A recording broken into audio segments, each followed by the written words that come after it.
Now, still on sale of goods. A while back, I remember one of my mentees sent me a chart of how she almost lost a job because of how she goofed during one interview. And I could relate with that interviewer. He asked her, what is the double entry for sale of goods? And she quoted this part, just this, and she stopped there. The guy was not happy with her response. He said that when you sell something, you are also supposed to match the cost with whatever you are selling. So that's why it is, I purposely just pause here so that I'll be able to emphasize this part and let it sit into everybody's knowledge. When you are proposing the double entry for revenue, it doesn't stop at posting only the revenue. You must always ask yourself, what other inventory cost or what other cost was consumed in order to generate that revenue? And that's why the second set of entries are also important. Before this AGO was sold, unfortunately, I did not post the part where it was initially purchased. Maybe I should post that then. I think I'll post that. Before this AGO was sold, it was initially purchased from somebody and you kept it in your tank until you finally sold it to your customer. Now that you have sold it to your customer, that item of inventory is no longer for you. So you must take it out of your inventory. Now let's look at it from when it was initially purchased from the vendor. Let's take it from there so that we will also be able to take it out of the inventory.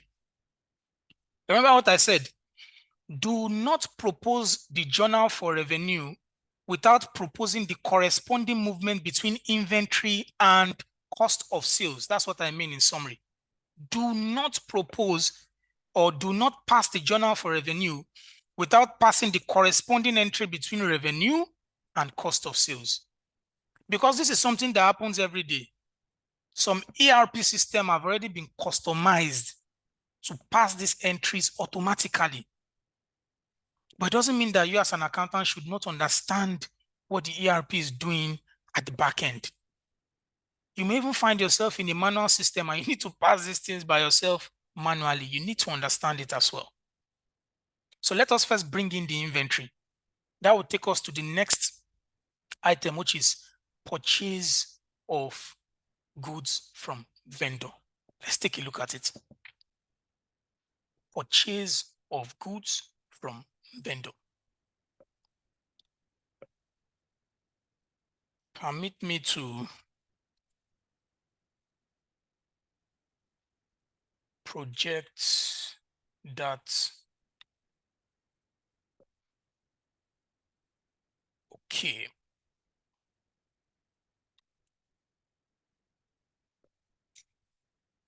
No, we want to purchase or hard. This is the first one. Purchase inventory from a vendor. From a process standpoint, when you receive goods from a vendor, remember what I said when you were selling to your customer. When you were selling to your customer, there's stuff like waybill, delivery notes, a document that evidences that you sold to your customer. The same thing with your vendor. When you receive an item from your vendor, something must state that you received that item. There must be a documentary evidence to that effect. You will not receive and say, I've received, oh, I've received. Okay, Peleo receiver. Where is the document that shows that you received? And that's where the goods received note comes in. Like the waybill or delivery note, the goods received note mostly shows the quantity, saying that I received so quantity in good condition. Now, if you come down here, you see the signature of the company receiving and the vendor. Even the location of the receipt self is showing in the GRN. If it is a service you received, you will raise what they call a service received note, SRN. In our case, Our hypothetical company Intelligence, like we saw in that customer invoice, bought AGO from these people, Alahu Petroleum, 90,000 liters worth of AGO. So this has evidence that an item was received. I would just like to take the posting from invoicing.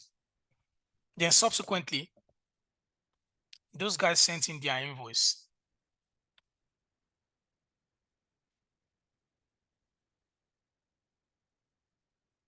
Shortly after, they sent in their invoice. So you can see the invoice now shows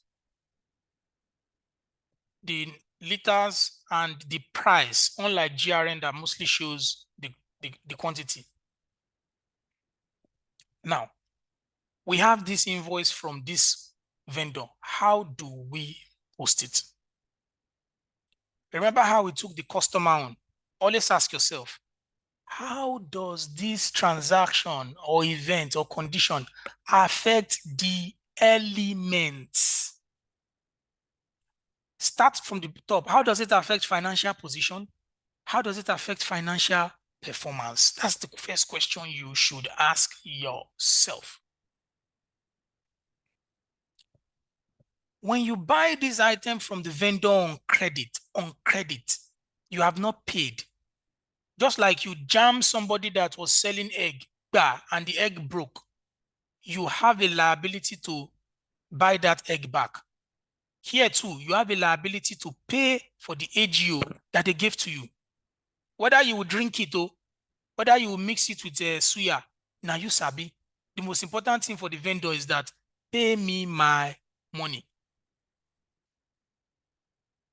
So first thing, the element affected here, liability. Let's go back to that document. So this time for purchases. Let me zoom in for our people.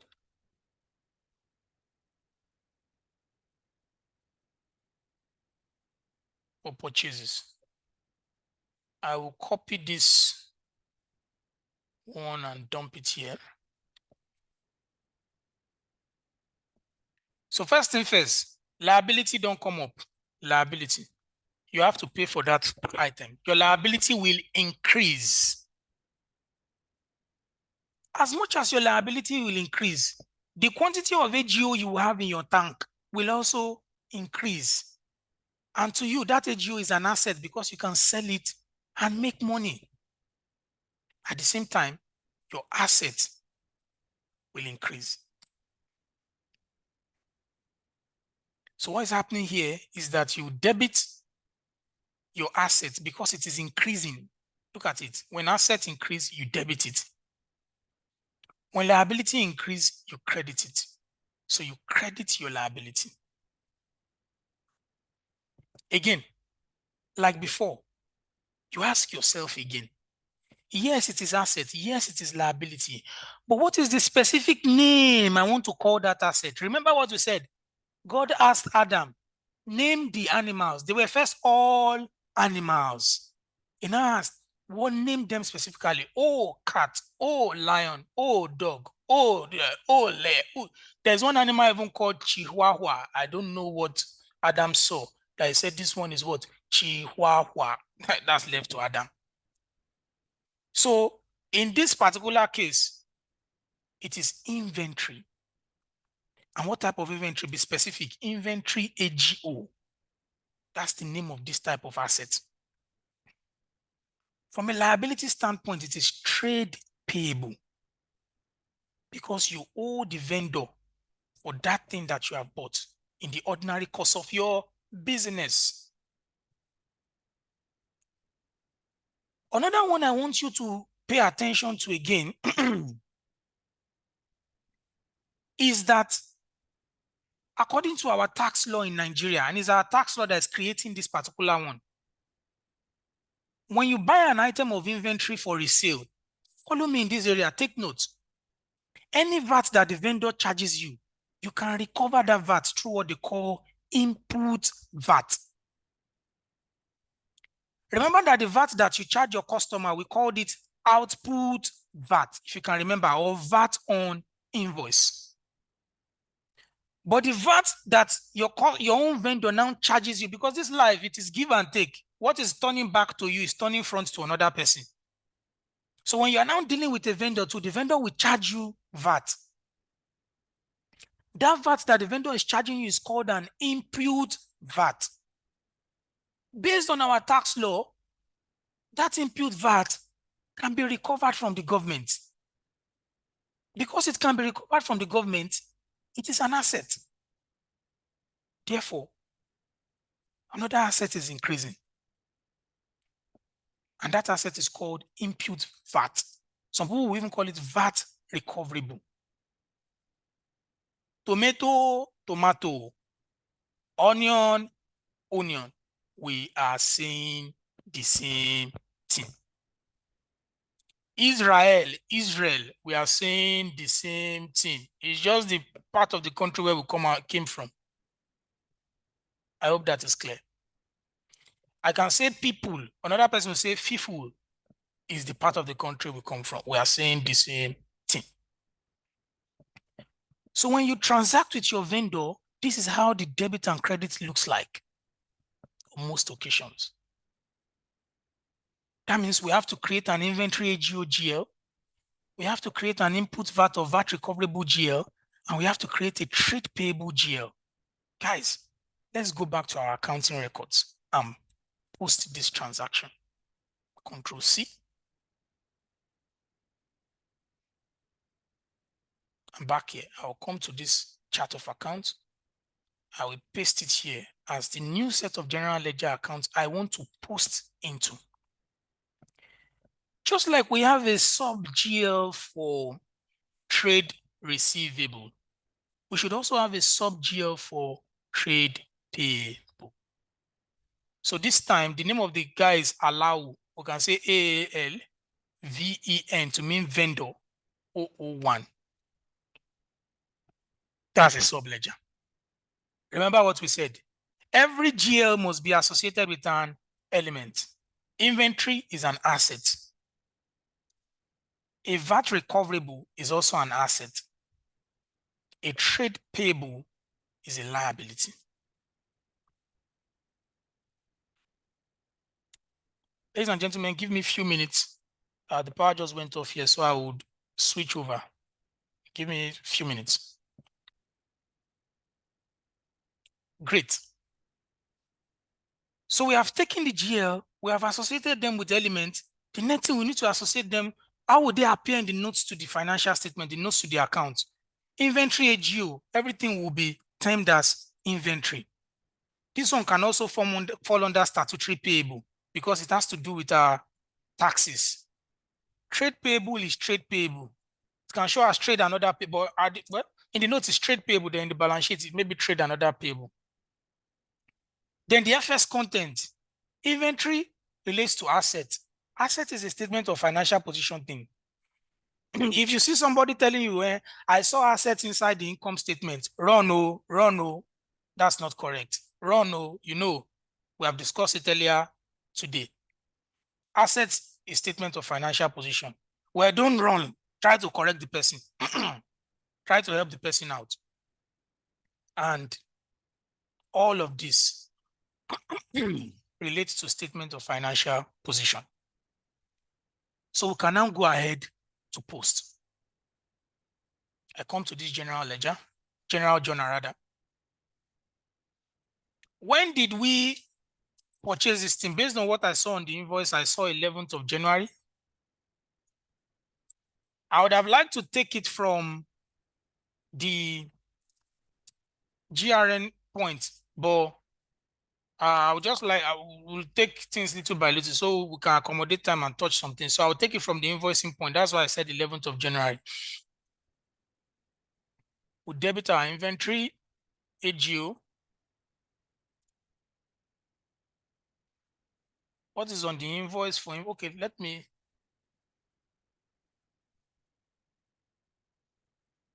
we credit. Okay, well, we said we'll debit VAT recoverable.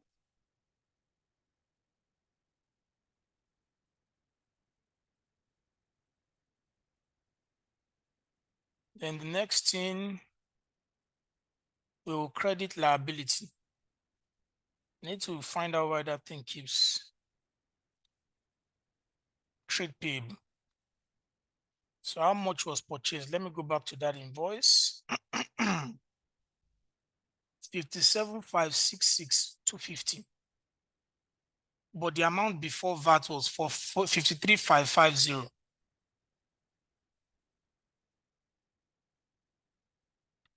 53,550. 53,550. The VAT recoverable is 7.5% of that. And the total amount,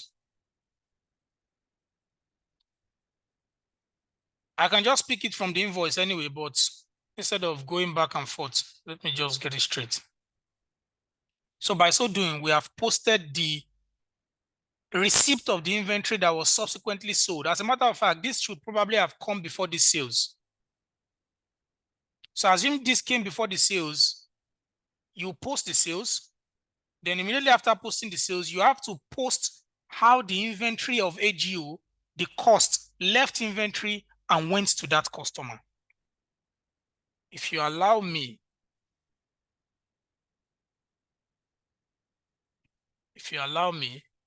I want to create that space so that all the revenue adjustments will go once. So on the same date that you post this revenue, you must also post the outflow of that inventory to the customer immediately. And how do you do that? It means that you have now consumed that inventory. You will debit it to what they call cost of sale. I have to come back here to add cost of sale to my general ledger account, cost of sales AGO. Cost of sales is an expense account, and the load line is cost of sales because it will flow into the total cost of sales, and in the FS is an income statement item.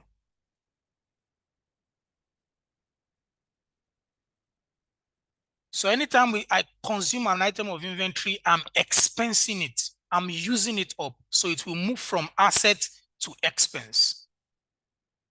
And once expense is increasing, it's debited. So cost of sales, AGO. And I'm crediting inventory. Credit inventory, AGO. The next question is, how do you value it? There are two ways to value your inventory. Either they use the first in, first out, or the weighted average cost. But our curriculum for this 4-hour training may not cover that. So what I would just simply do is to determine the cost of that inventory based on the price that we initially bought it. So we sold 15,000 liters to Kemit. What was the cost of 15,000 liters when we bought it from Allahu? Remember, we first have to buy it from Allahu on the 11th of January before we sold it to Kemit on the 18th of January. So we bought it at 595 from Allahu. So that's 15,000 times 595. It's on the invoice. And that's how we have valued it, not to go too complex into that aspect. So again, let me pause and take questions before we now move into the next phase. The next phase will now be receiving money from the customer and paying the vendor. Then we call it a day. So you can all go and enjoy your weekend. So we're almost there. Let me pause and take questions.